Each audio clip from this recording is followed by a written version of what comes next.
우리가 수요일 저녁 시간에 구약 성경에 등장하는 여러 인물들을 우리가 살펴보고 있습니다.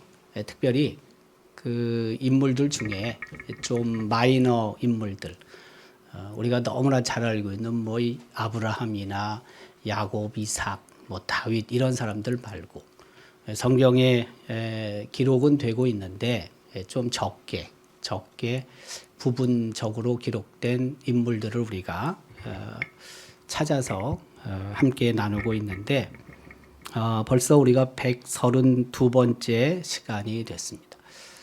구약에 등장하는 이 인물들 언제 마칠지 저도 잘 모르겠습니다. 그냥 계속 나타나는 대로 우리가 하고 있으니까 수요일 오전에 오늘 오전 예배 때는 이제 지명을 가지고 우리가 쭉 또 살펴보고 있는데요. 어떻게 보면은 뭐 성경 공부라고도 할 수 있겠죠. 그러나 또 인물을 통해서 하나님이 우리에게 주시는 그런 은혜가 있고 또 도전이 있겠죠. 오늘은 그 아낙 자손, 아낙에 관해서 함께 나누려고 합니다. 그 아낙은 의미가 긴 목을 갖다 혹은 목걸이를 단 자라는 뜻입니다. 목이 좀 길어요.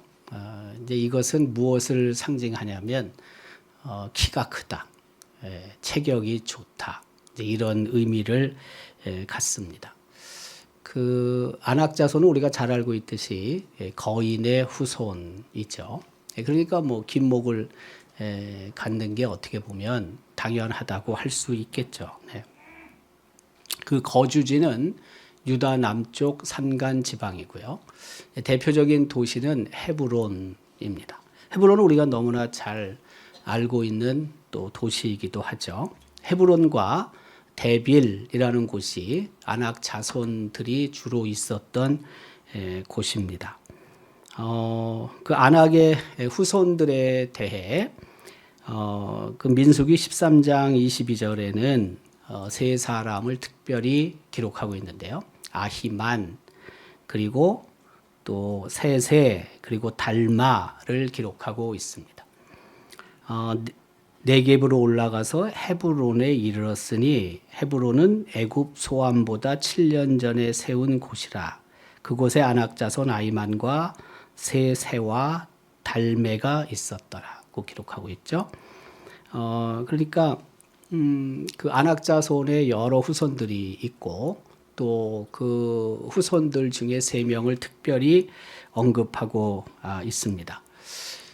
뒤에도 나오지만 그 아낙 자손의 이제 선조들을 우리가 네피림이라고 불렀고요. 그 네피림에는 이제 창세기의 기록이 또 있습니다. 자, 지금 그 아낙 자손의 중심 거주지가 헤브론, 그리고 또 데빌이라는 곳인데 지도를 보면 이렇습니다. 그 지금 우리가 보고 있는 파란색은 지중해를 뜻하고, 그리고 약간 진노랑 똥색이죠, 저게. 그걸 보면은 거기 영어로 쭉 그 지명들이 있는데 큰 글씨로 헤브론이라고 쓰여져 있습니다. 헤브론 우측편에 보면은 사해가 있죠. 사해가 파란색. 그러니까 성경의 가나안 땅을 우리가 볼 때 파란색은 늘 물을 뜻하는 것이고, 그리고 가나안 땅을 지도를 보면서 좌측은 대해 지중해가 있는 것이고, 그리고 이제 우측에는 사해가 있고, 사해로 쭉 또 파란색이 올라가면 그게 요단강이고, 또 요단강에서 한참 북쪽으로 올라가면 갈릴리 호수가 있는 거죠. 그러니까 그 가나안 땅 서쪽은 경계가 지중해가 되는 거고, 동쪽은 자연스럽게 요단강이 되는 거죠. 요단강이. 그리고 그 헤브론, 큰 글씨로 헤브론이 있고요. 그다음에 헤브론 이제 밑에 보면은 이제 부엘세바라고 작은 글씨로 쓰여져 있고, 헤브론에서 또 저 지금 지도로 봤을 땐 아주 가까이 있긴 한데 베들레헴이 있고 또 예루살렘이 있습니다. 그 헤브론에서 예루살렘까지 거리는 한 30여 킬로쯤 됩니다. 30여 킬로. 직선 거리는 한 29킬로쯤 된대요. 그리고 베들레헴에서 또 예루살렘까지 거리는 한 9킬로, 이제 10킬로가 좀 안 되는데요. 그러니까 이제 헤브론에 특별히 많은 그 아낙 자손들이 살았다는 것을 우리는 알 수가 있습니다. 저 지도의 이제 맨 밑에 보면은 엘랏이라는 곳이 있고요. 엘랏. 그리고 이제 그 밑에가 홍해죠. 홍해. 그래서 홍해가 이렇게 V자로 돼 있잖아요. 이쪽은 좌측편은 지도를 우리가 놓고 봤을 때 좌측편은 애굽가 있는 곳. 그래서 이스라엘 백성이 그 홍해를 건너게 되는 거죠. 그리고 쭉 밑으로 내려와서 V자 끝에가 시내산이 있는 것이고, 네. 시내산에서 이제 또 쭉 올라가게 되는 거죠. 어쨌든 저 지도를 놓고 봤을 때 우측편 노란색, 진노란색 우측편이 이제 에돔 지역이 되죠. 거기가 이제 페트라가 있죠. 그래서 보통 우리가 성지순례를 가게 되면은 요새는 세 군데를 가요. 세 나라를 보통 가게 되는데 이집트로 들어가서 카이로로 들어가서 광야를 지나 시내산에서 그 시내산 정상을 한번 올라가고 그리고 다시 쭉 와서 저 에일랏이라는 저 곳에서 그 육로로 이스라엘로 들어가는 거죠. 그러니까 그 전까지는 다 이집트 땅이에요. 이집트 땅. 네, 그래서 그렇게 에일랏이라는 곳에서 육로로 버스에서 거기까지 가서 버스에서 내리고 그리고 이제 이미그레이션을 통과하고 그러면 그 버스는 이집트 버스니까 돌아가고 그리고 다시 그 이스라엘 땅을 순례하는 사람들은 이스라엘 버스가 대기하고 있고 그래서 통과하게 되면 이제 이스라엘 버스를 타고 우리는 쭉 도는 거죠. 네, 그리고 이제 다 돈 다음에 저 페트라로 가는 겁니다. 페트라. 예, 페트라를 가서 페트라를 보고 그리고 요르단의 암만으로 가서 암만에서 비행기 타고 이제 들어오는 거죠. 보통 이런 순서를 해요.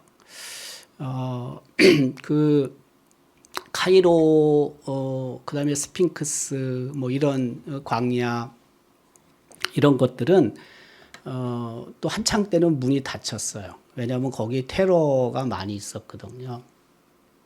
그래서 우리가 이집트로 못 들어가고 보통 암만으로 가서 페트라로 갔다가 이스라엘을 돌고 그리고 오는 거죠. 텔아비브로 들어가서 텔아비브가 수도잖아요. 텔아비브에서 이제 오는 건데 지금은 그 가자 지역이 좀 좋아져서 다시 문이 열리는데 거기도 또 언제 또 어떻게 될지 모르니까 참 고민이 많아요. 우리가 한번 가보고 싶긴 한데 다시 또 얘가 또 전쟁이 나가지고 또 다시 가지 못하게 되는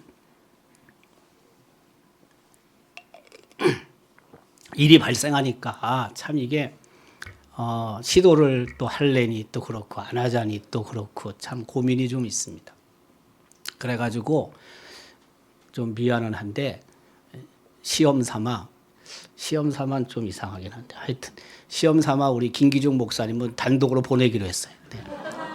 2월 달에 아니 우리 뭐 교역자들이 한 번은 원래 가야 되니까 가야 되는데 우리 김 목사님도 온 지 2년이 지났거든요. 그래서 한 번은 성지순례 가긴 가야 되는데 우리 김 목사님은 학원 내에 파송된 교역자니까 방학 때밖에 갈 수 없잖아요. 근데 이제 여름에는 또 뭐 수련회도 있고 참 바빠요. 그래서 겨울에 가는 게 좋습니다.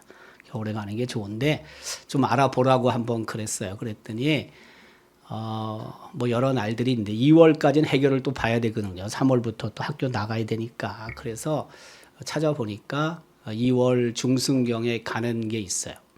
그래서 이제 이집트로 들어가서 지금 제가 말하는 코스 육로로 이스라엘을 들어가고 또 이스라엘을 좀 보고 그다음에 페트라로 갔다가 돌아오는 거. 보통 10일 내외거든요. 뭐 9박 11일, 10박 11일 이렇게 되는데 그래서 한번 가서 보고 네. 괜찮으면 우리도 가고 네.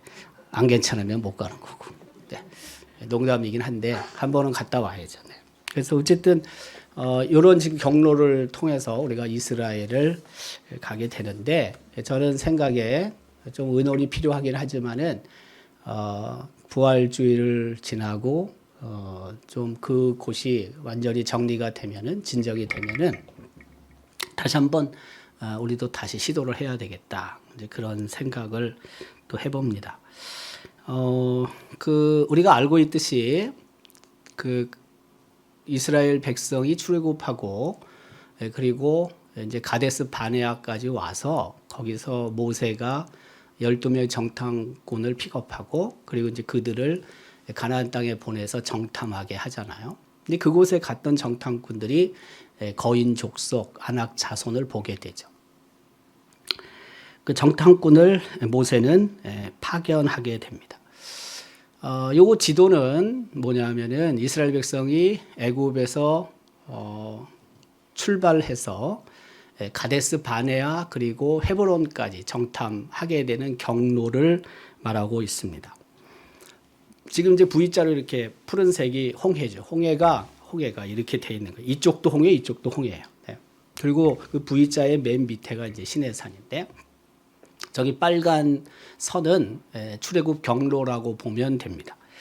그래서 쭉 내려오죠. 내려와서 시내산까지 오는데 걸린 시간이 그렇게 길지 않습니다. 45일 정도로 봅니다. 45일.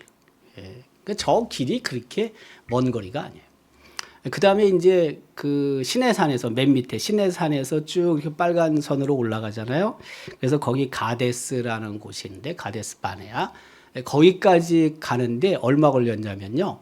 불순종도 있었고 하나님의 진노도 있었고 그래가지고 11개월쯤 걸렸어요. 11개월. 이쪽 내려올 때는 2개월도 채 안 돼요. 한 달 반쯤 되는데 저기 올라가서는요. 11개월쯤 걸렸다. 한 11개월에서 한 1년쯤 걸렸죠. 그 다음에 이제 시내산에 머문 기간이 한 10개월에서 11개월쯤 돼요. 그러니까 저 가데스 바네아까지 가는데 한 2년쯤 걸린 거예요. 2년쯤. 네. 그리고 이제 거기서 정탐꾼을 보내잖아요. 보내는데 우리가 잘 알고 있듯이 그 하나님께 불순종하고 하나님을 원망하고 그래서 이스라엘 백성이 토틀 광야에서 40년 머물는데 한 2년 되잖아요. 그러니까 38년을 저 이후부터 정탐꾼을 보낸 이후부터 38년 정도를 헤매게 되는 거예요. 한마디로 얘기하면 그 헤브론에 정탐꾼들이 도착하게 되죠. 그게 민수기 13장 21절부터 22절 2절 말씀에 기록되고 있습니다. 이에 그들이 올라가서 땅을 정탐하되 신광야에서부터 하닷 어귀 르홉에 이르렀고 또 네겝으로 올라가서 헤브론에 이르렀다. 헤브론은 애굽 소암보다 7년 전에 세운 곳이다. 아까 언급했죠. 여기 보면 이제 밑에 네겝이 있고 쭉 올라가서 헤브론이 있고 똑같이 헤브론 그다음에 예루살렘이 있습니다. 거기서 이제 정탐꾼들이 아낙 자손을 보게 됩니다. 민수기 13장 28절의 기록이죠. 그러나 그 땅 거주민은 강하고 성읍은 견고하고 심이 클 뿐 아니라 거기서 아낙 자손을 보았다고 기록하고 있습니다. 그 아낙 자손은 앞서 언급한 것처럼 거인 자손이고 또 창세기 6장 4절의 기록에 의하면 네피림 후손이고 또 강력한 존재였다고 할 수 있죠. 그 내용을 보면 이래요. 우리가 두루 다니며 정탐한 땅은 그 거주민을 삼키는 땅이요 거기서 본 모든 백성은 신장이 장대한 자들이고 그렇죠? 거기서 네피림 후손인 아낙 자손의 거인들을 보았다. 우리는 스스로 보기에도 메뚜기 같으니 그들 보기에도 그와 같았을 것이니라. 네, 그러니까 부정적으로 이제 보고를 하게 되고 결정적으로 그 보고를 들은 이스라엘 백성들이 가만히 있지 않는 거죠. 네, 하나님을 향해서 사실은 불신앙을 표현하게 되고 그 38년 동안 헤매게 되는 거죠. 그 고대 자료를 보면 지금 여러분 보실 때 이제 큰 사람이 있고 옆에 일반 정상인이 있습니다. 그러니까 그 일반 정상인이 저게 난쟁이가 아니에요. 지금 큰 사람이 거인인데 그 거인으로 봤을 때 일반 사람들이 작게 보이는 거죠. 그래서 저기 큰 거인이 이제 네피림 후손, 아낙 자손으로 우리가 보통 생각을 하는 거죠. 요거는요, 골리앗과 다윗이거든요. 골리앗이 아낙 자손의 후손일 가능성이 대단히 많은 거죠. 골리앗이 그만큼 체격이 컸다고요. 근데 저놈이 키가 290cm잖아요. 날 안 닮아도 되는데, 예. 거기다가 우리 강 집사님 또, 예. 나는 강 권사님이 강은영인데 강씨라서 옹천 교회 출신이라고 하는 옹천. 근데 옹천일 거라고 생각은 안 했어요. 강씨임에도 불구하고 네. 여전히 네. 그 옹천이네요. 네. 그 옹천교회가 찾아보면은 우리 지금 노회 홈페이지에 들어가 보면은 190개의 교회가 쭉 이렇게 시찰별로 나오거든요. 근데 옹천교회 시작이 1919년으로 돼 있어요. 우리 교회보다 10년이 늦어요. 그러니까 지금 25년도니까 100주년이 넘은 거죠. 100년이 넘은 거예요. 그러니까 107년, 올해 107년이 되는 거죠. 오래된 교회예요, 옹천교회도. 네, 오래된 교회 출신입니다. 네, 키는 작아도. 네. 그래도 뭐 힘은 또 엄청 세다고 하니까. 네. 자, 어쨌든 저거 보면은 290cm쯤 된다는 거예요. 누가? 골리앗이. 네. 굉장히 컸어요. 아낙 자손 네피림의 후손, 거인 후손이었다고 봐도 틀리지 않죠. 네. 그러니까 어쨌든 그 아낙 자손을 본 정탐꾼들이 놀랄 수밖에 없었죠. 겁먹을 수밖에 없죠. 뭐 얘기할 게 뭐 있겠어요. 네. 자, 이제 그런 과정들을 이제 거치게 돼요.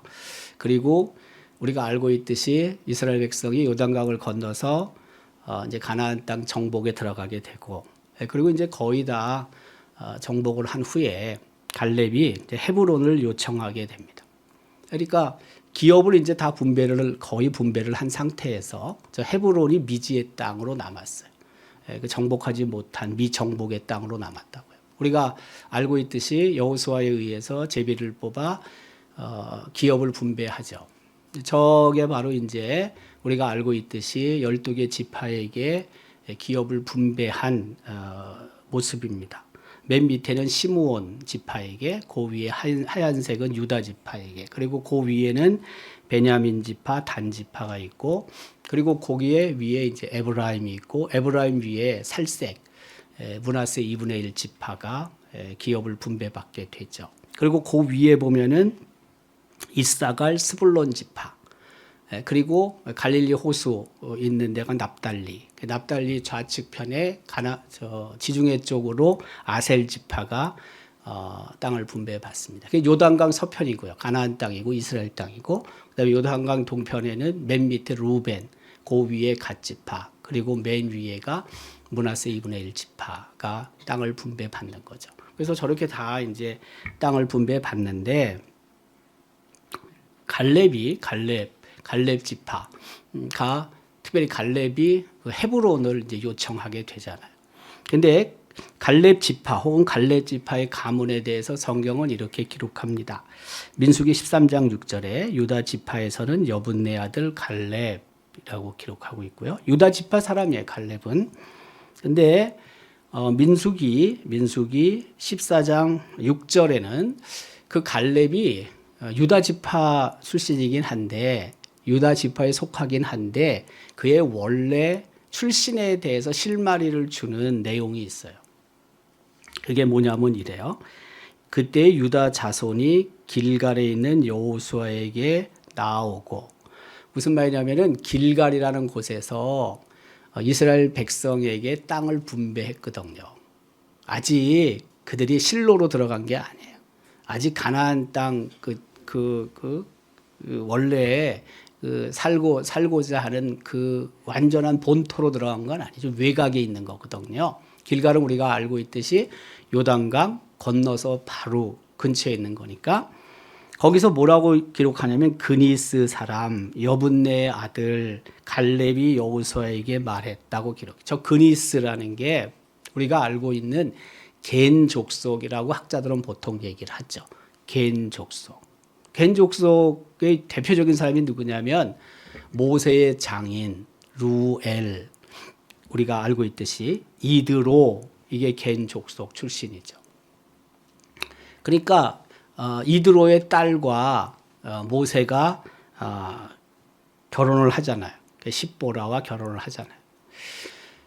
그러니까 그니스 사람, 겐 사람, 그러면 언제 도대체 갈렙이 유다 지파에 속하게 됐냐, 이게 좀 의문이 들거든요. 학자들은 그렇게 생각해요. 그 애굽에서 머물며 거기에 여러 족속들이, 이방 족속들이 있었는데 그들이 출애굽하면서 이스라엘 민족으로 흡수가 됐다는 거지. 그러면서 자연스럽게 저 갈렙이 겐 족속 사람이었는데, 이방 족속 사람이었는데 그가 흡수가 되면서 여러 지파로 어쨌든 그 사람의 소속이 정해져야 될 거 아니에요. 그래서 그때 유다 지파로 갔던 것 같다. 유다 지파에 속한 것 같다. 이렇게 얘기를 하는 거죠. 근데 그것도 참 대단해요. 이 갈렙이 정말 그랬다면은 그가 12지파의 대표가 돼서 정탐꾼으로 가게 되거든요.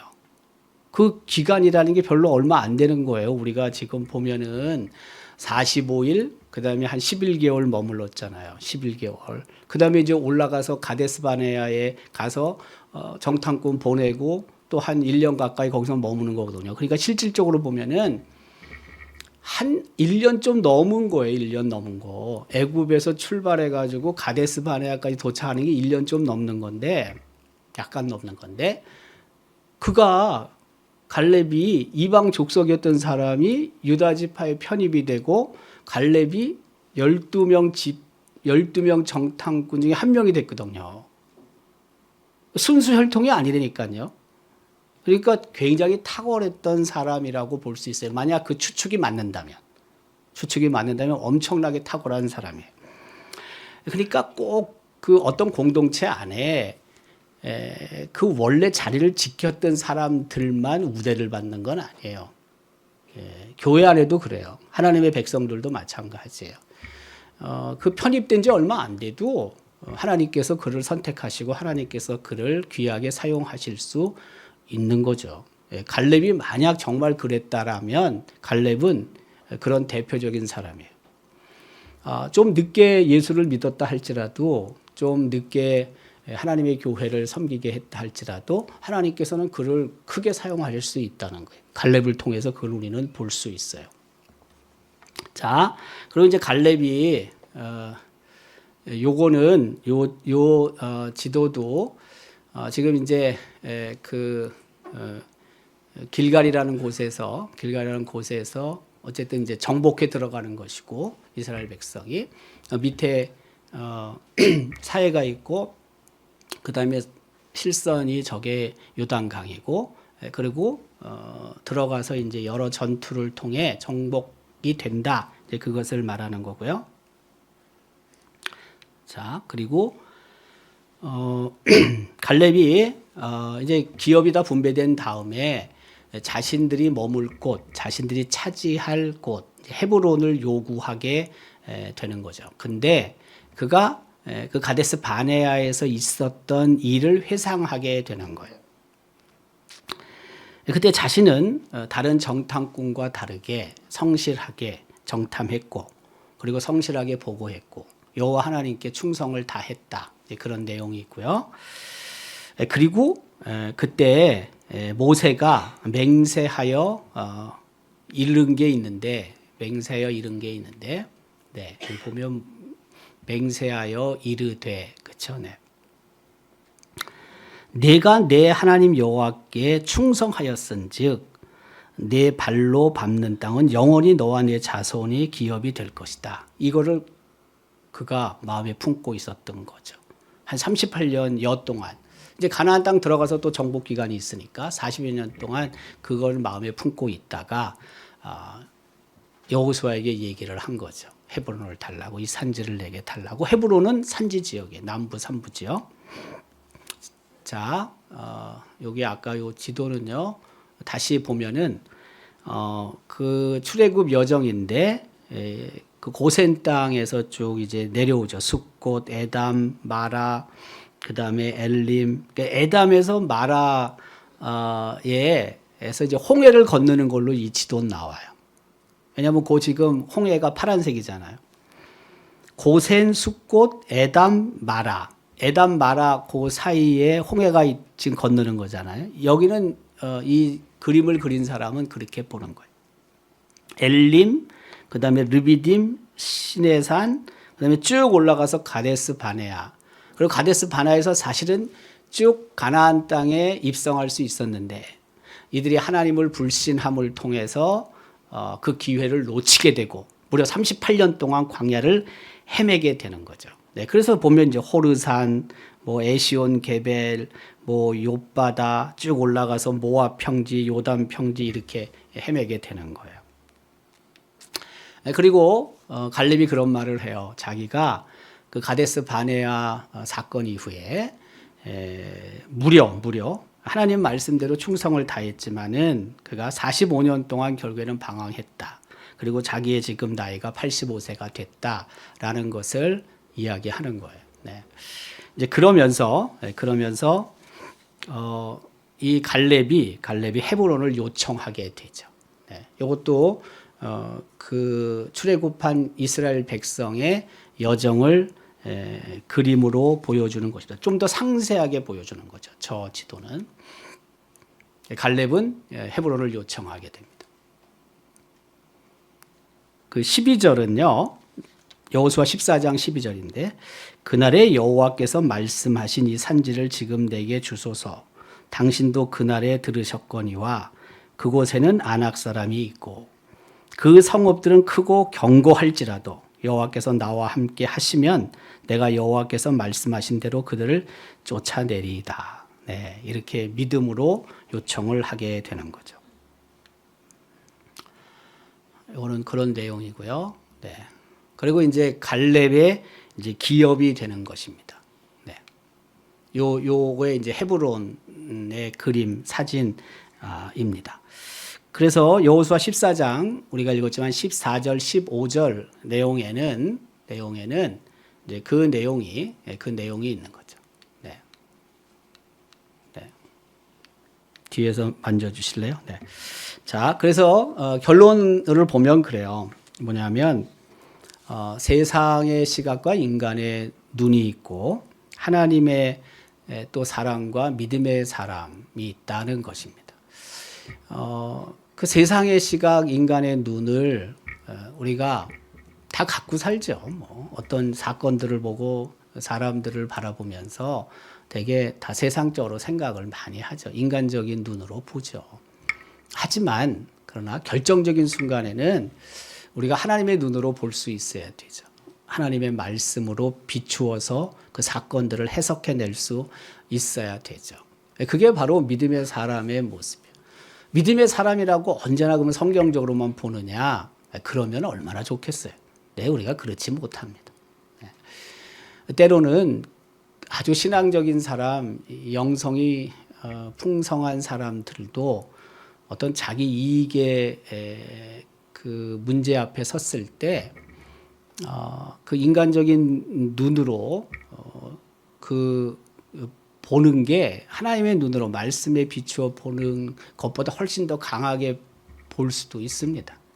근데 그런 부분들을 우리가 죽이고 말씀에 입각해서 말씀에 비추어서 여러 사건들이나 또 이런 내용들을 우리가 바라보는 것이 굉장히 중요하다는 거죠. 갈렙은 제가 봤을 때 뭐 여호수아도 그랬지만 가데스 바네아에서 헤브론에 들어가고 가나안 땅을 정탐하면서 인간적인 눈으로 보긴 봤는데 그것을 하나님의 생각으로 해석해낸 사람이에요. 네. 그렇기 때문에 그들이 그 아낙 자손이 있는 가나안 땅의 사람들을 하나님이 우리에게 밥으로 주셨다. 그렇게 말할 수 있는 거죠. 그들은 그 거인들을 못 봤어요? 엄청나게 큰 체격이 좋고 싸움도 잘하고 견고한 성 헤브론을 못 봤습니까? 봤죠. 인간적인 눈으로 보는 거예요. 그런데 사람의 눈으로 보지만 그럼에도 불구하고 그것을 하나님의 눈으로 다시 재해석을 해야 되거든요. 그래야지만 우리가 그런 것에 겁을 먹지 않고 두려워하지 않고 또 하나님의 뜻을 찾고 하나님을 의지하고 하나님께 의탁하면서 이런저런 모양의 그런 승리를 우리가 기대하며 나아갈 수 있는 거거든요. 올 한 해도 우리가 사실은 많은 일들 앞에 또 설 것입니다. 많은 세상적인 일 때문에 우리가 두려워하고 또 걱정하고 또 염려하는 일들이 분명히 있을 것입니다. 그러나 그것을 우리가 하나님의 시각으로 전환시키고 바꾸고 또 하나님의 능력을 의지하고 하나님께서 함께 하실 것을 기대하며 믿음으로 행동하는 것이 우리에게 중요하다 이 말씀이에요. 그런 삶을 우리가 살아가야 한다는 것이에요. 우리 서대교 장로님이 조금 몸이 많이 안 좋아지셨어요. 그래가지고 연락이 왔는데 제가 어제 서울에 갈 일이 있어가지고 지금 목동 이대병원에 입원하고 계신데 잠깐 들렸어요. 좀 거기가 좀 외곽이라서 좀 많이 가고 또 나올 때도 많이 시간이 좀 필요하긴 한데 어쨌든 가서 한번 뵀는데 연세가 벌써 만으로 87세가 되셨어요. 많이 되셨어요. 지금 이제 우리 함께 신앙 공동체 안에서 믿음의 삶을 사시다가 우리 눈에서 사라진 분들이 있어요. 예전 같으면은 그 사라진 분들의 대부분이 다 하늘나라 가셨거든요. 근데 지금은 하늘나라 안 가시고 요양병원이나 요양원에 계신 분들이 많아요. 그래가지고 우리가 눈에서 사라져가지고 어느 순간 잊어먹어요. 어느 순간 잊어먹는데 그러다가 뭐 예를 들면 한 10년쯤 지난 다음에 이분들이 세상을 떠났다는 사실이 이제 광고로 알려지게 돼요. 그러면 대개 이분들이 다 세상 떠났던 걸로 생각을 하는 사람이 많아요. 왜 우리가 못 본 지 뭐 5년, 7년, 10년 막 이렇게 됐거든요. 네. 참, 좀 안타까움이 있어요. 네, 안타까움이 있는데, 어쨌든 이게 현실이니까. 예, 현실이니까. 그분들이, 때로는 정신을 잃고 수년 동안, 그 생명이 연장된 경우도 있고요.